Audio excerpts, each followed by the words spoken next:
Peace in the Middle East was in reach, but something happened and the whole plan got derailed. Today, we're going to talk about what happened with Israel and Iran, and I'm going to give you some scoops that the world doesn't talk enough about. Israel has attacked Iran on the 13th of June. That's not a speculation. This is a confirmed strike. But when missiles start flying, people stop asking questions. And that's exactly where we should start. And that's what we're going to do today. Because the war is never just about explosions and press conferences. It's also about who has an economic stake and who benefits from this war. Let me walk you through what really happened starting almost a month ago until now. And I'm not here to defend anyone. I just want to make that clear. But I do want to connect some dots that I think the media either ignores or is trying to bury deep. Let's start with what nobody is talking about. A more than 2 trillion investment to buy peace in the Middle East. On May 14, 2025, something extraordinary happened. The US Gulf Summit. I was so excited that day. I was like dreaming I could be there.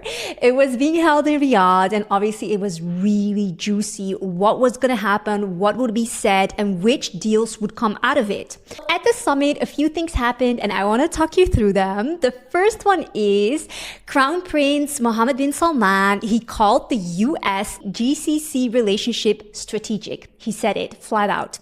Another thing is he demanded a solution for Palestine, something he has always done in every one of his public speeches in the past 20 months. Serious sanctions were suddenly lifted by the European Union and the US. It only took about 10 days.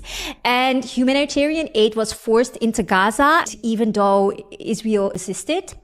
Another thing that happened is the US and Iran were already discussing their meeting on the 15th of June. So there was a meeting going to take place between Iran and the US where they were going to talk about a deal where Iran would possibly change their behavior when it comes to nuclear weapons, and the US would possibly ease the sanctions on Iran, which would be a very positive development for the people of Iran, obviously. And during the US GCC summit, they were already discussing this. It seemed like things were heading in the right direction.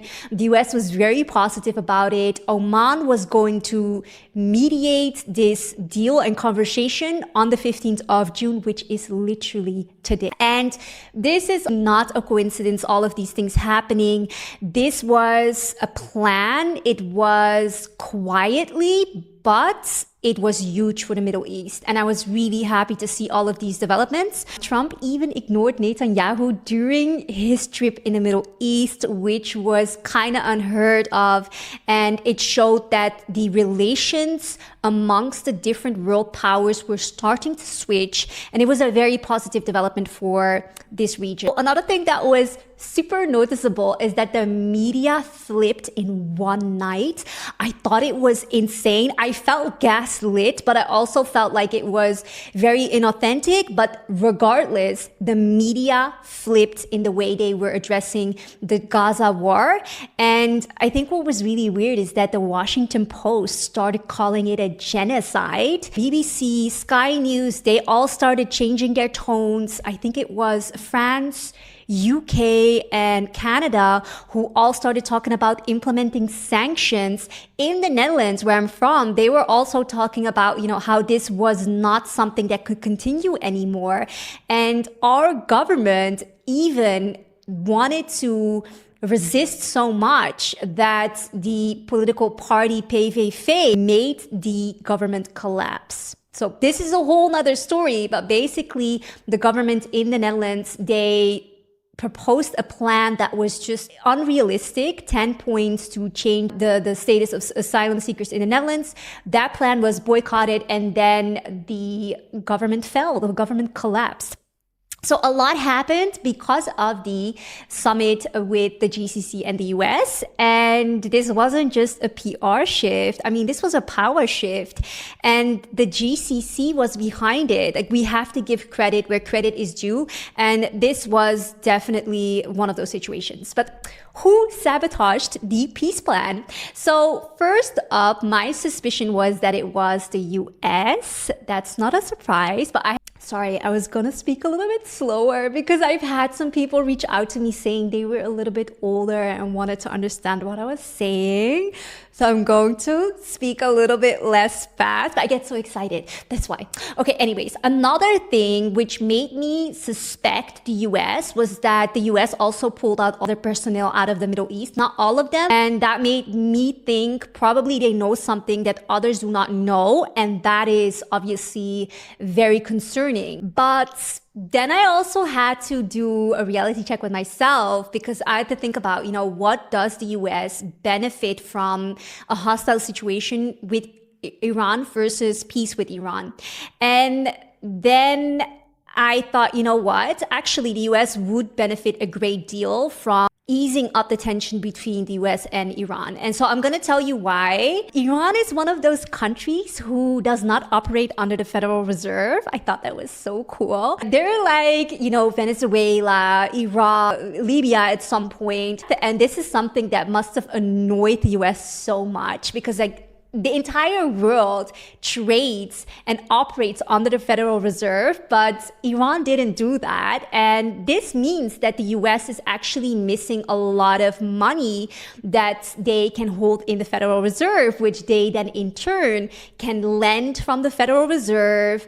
They can make expenditures which they shouldn't be making. And, it really boosts the American economy, but also the currency. And so this is something that I don't think a lot of people think about, but actually Iran is a bit of a bad boy in that sense.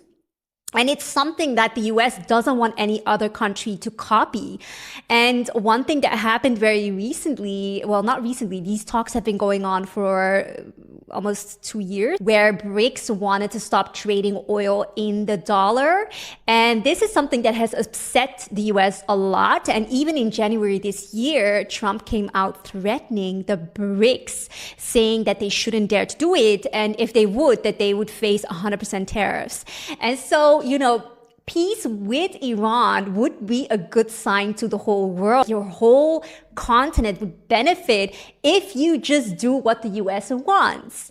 And it seemed like the US had a lot of confidence that things were going in the right direction. So why would they then try to risk that? I would say that. And so the US seemed a little bit flabbergasted by everything that happened. And I think that the US was putting in a great effort to make sure that this deal would have been done. Another thing is that US is a top oil consumer, like worldwide. They're the biggest consumer of oil. And I mean, come on, Iran is the number 3 country with the biggest oil reserves in the world, right?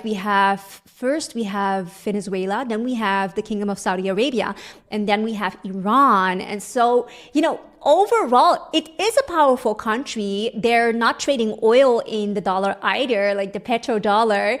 And so overall, it'd be really beneficial to the US if they would get a better relationship with Iran, and especially after they just had a $2 trillion plus investment from the GCC countries who want this region to stabilize. So the US has a lot of incentive to just do what they said they were going to do.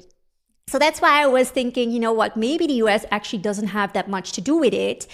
Let's talk about another player. Let's talk about Israel. Were they moving along?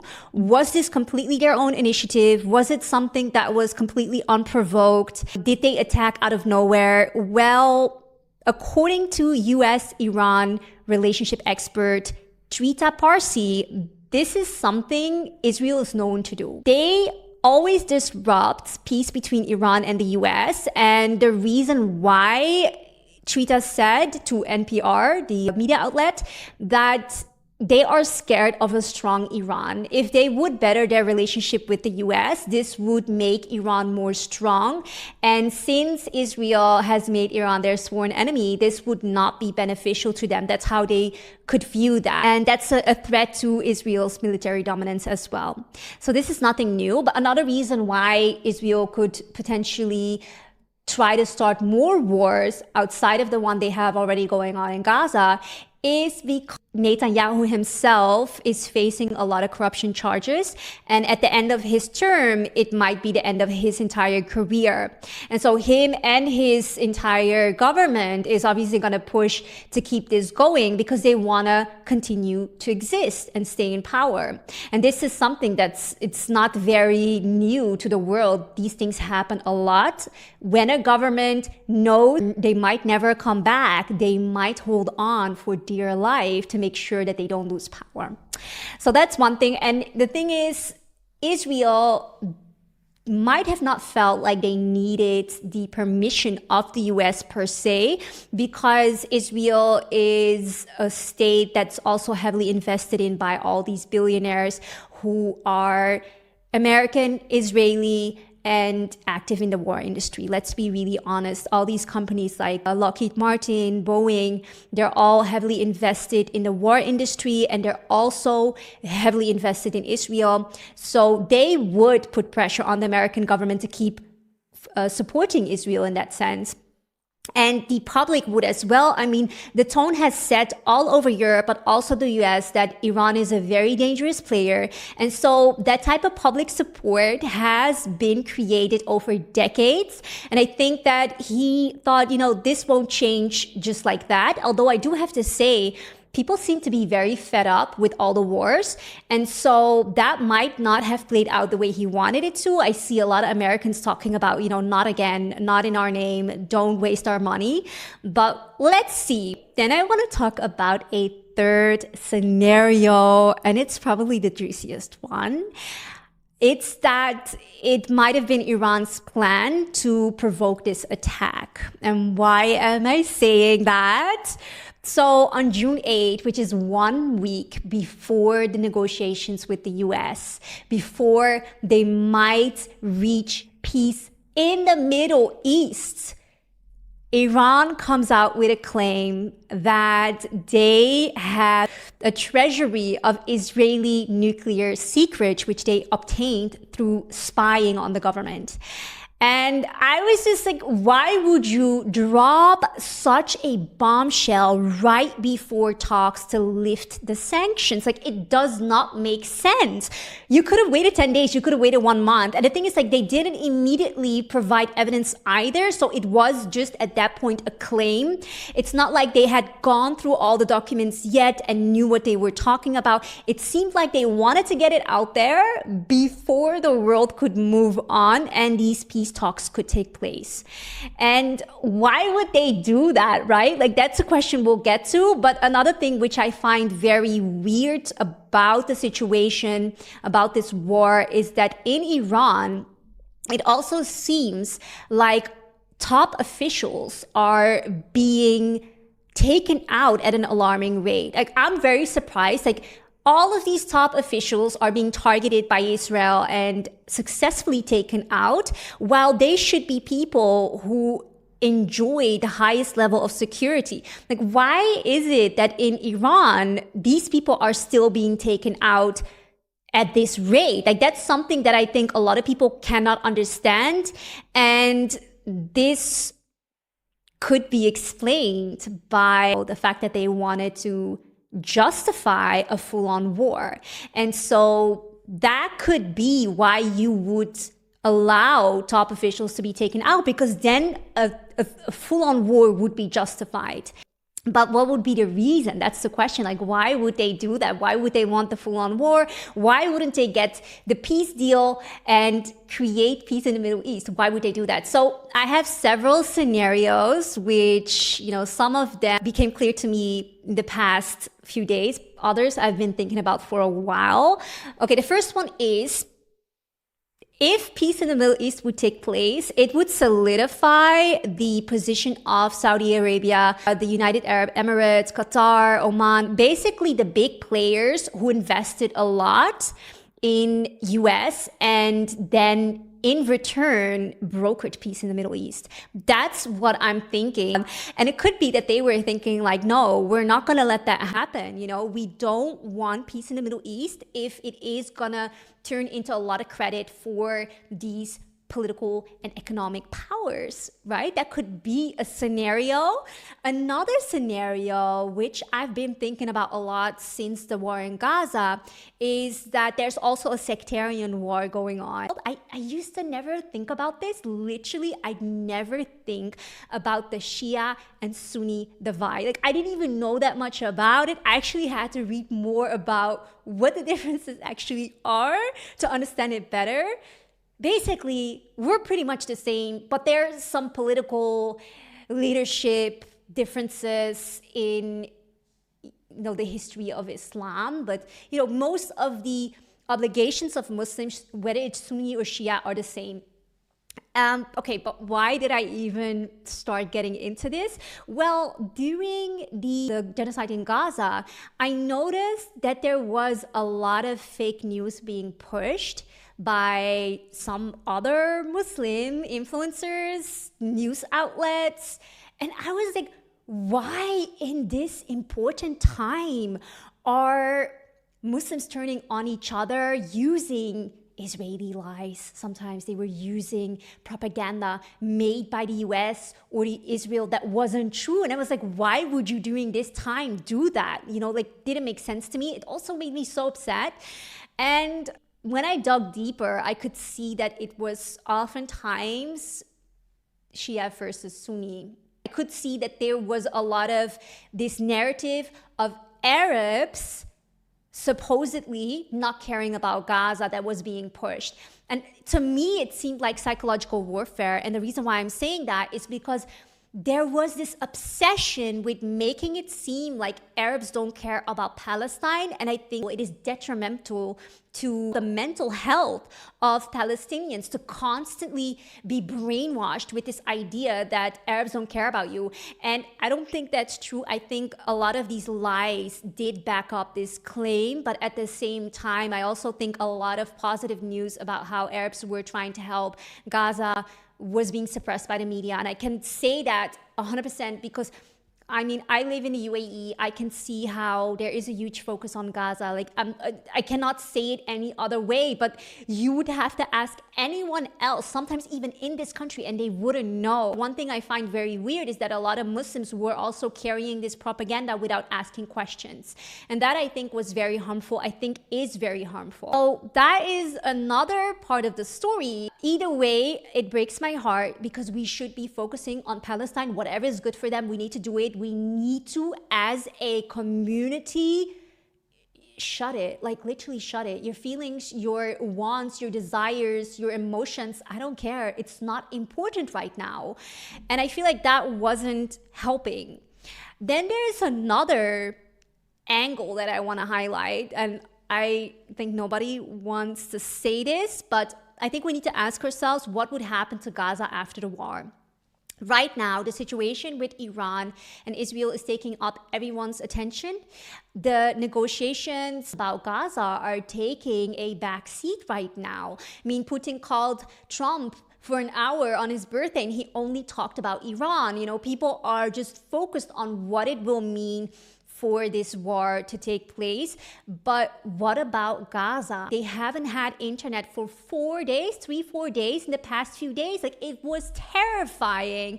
And instead of having all eyes on Gaza, we were definitely distracted. So I don't think that this is something that actually helps Gaza. Even though they might want to seem like the savior of Gaza, I don't think that this was something that was beneficial to Gaza. I think another thing we need to ask ourselves is Hamas is a political ally of Iran. What will happen to Hamas when the war in Gaza ends? The answer is that, historically speaking, after mass-scale civilian casualties during a war, a ruling party will not win again. This is a reality. I mean, the same goes with economic losses. If a country goes through extreme economic distress, the chances of the ruling party being chosen again, they're just small, really small. And in the case of Gaza, I mean, obviously there's been a huge sacrifice of human life. They will not be able to recover. That's my prediction. And, the opposition would never let it go. They would drag them during any elections. So you could say it'd be over for Hamas. And what would it mean for them? I mean, after everything they've been through, I think they would be in a lot of danger. And so I think for them, this could be also a reason to prolong the war and for Iran to be an ally in that sense, to prolong it. Because I think if Iran is really genuine about helping Palestine and Gaza, they would not put this focus on themselves. They would try to make friends with the US, create leverage so they could use it for Palestine, that quiet diplomacy, which we've seen could be very effective. And so that's why I think there might be more reasons to why this war happened, apart from Israel being just completely irresponsible and emotional and doing everything it needs to do to keep it existing. And so I just want to keep saying this. My entire brand is always about unity. This division in the Ummah is something I've noticed for a long time during this war. It's just something that became so obvious that a lot of people are fighting a sectarian war at the expense of Palestinians. I cannot even believe it. It's the worst thing that ever happened to, well, maybe one of the worst things. And we're literally now trying to gain more power by spreading fake information, by tormenting Palestinians, making them think one party doesn't like them, the other party doesn't like them. It's just not right. And so I just want to reiterate, when we look at the history of the Muslim community, we can see that whenever we were united, we were strong. I'm talking about Cordoba Emirate. When the kingdoms were united, we managed to exist and to overrule. When in Indonesia, the sects were not agreeing with each other. They were a victim to the Dutch colonizer. When in Mali Empire, when the West African countries were united as kingdoms, they were separate kingdoms, but they were united. That's when the empire managed to live on. And that's something that we need to keep in mind, that we will only thrive, we will only be able to give security to Palestine if we stand together and not against each other. We were inches away from peace, and then someone lit a match. And I think we need to make sure that we don't help them burn down everything. I'm very curious to hear what your thoughts are. Who of these political players do you think had a hidden agenda that we didn't talk about enough, or that the media doesn't talk enough? So make sure to comment your opinion and your ideas in the comment section, and make sure to subscribe and follow me for more.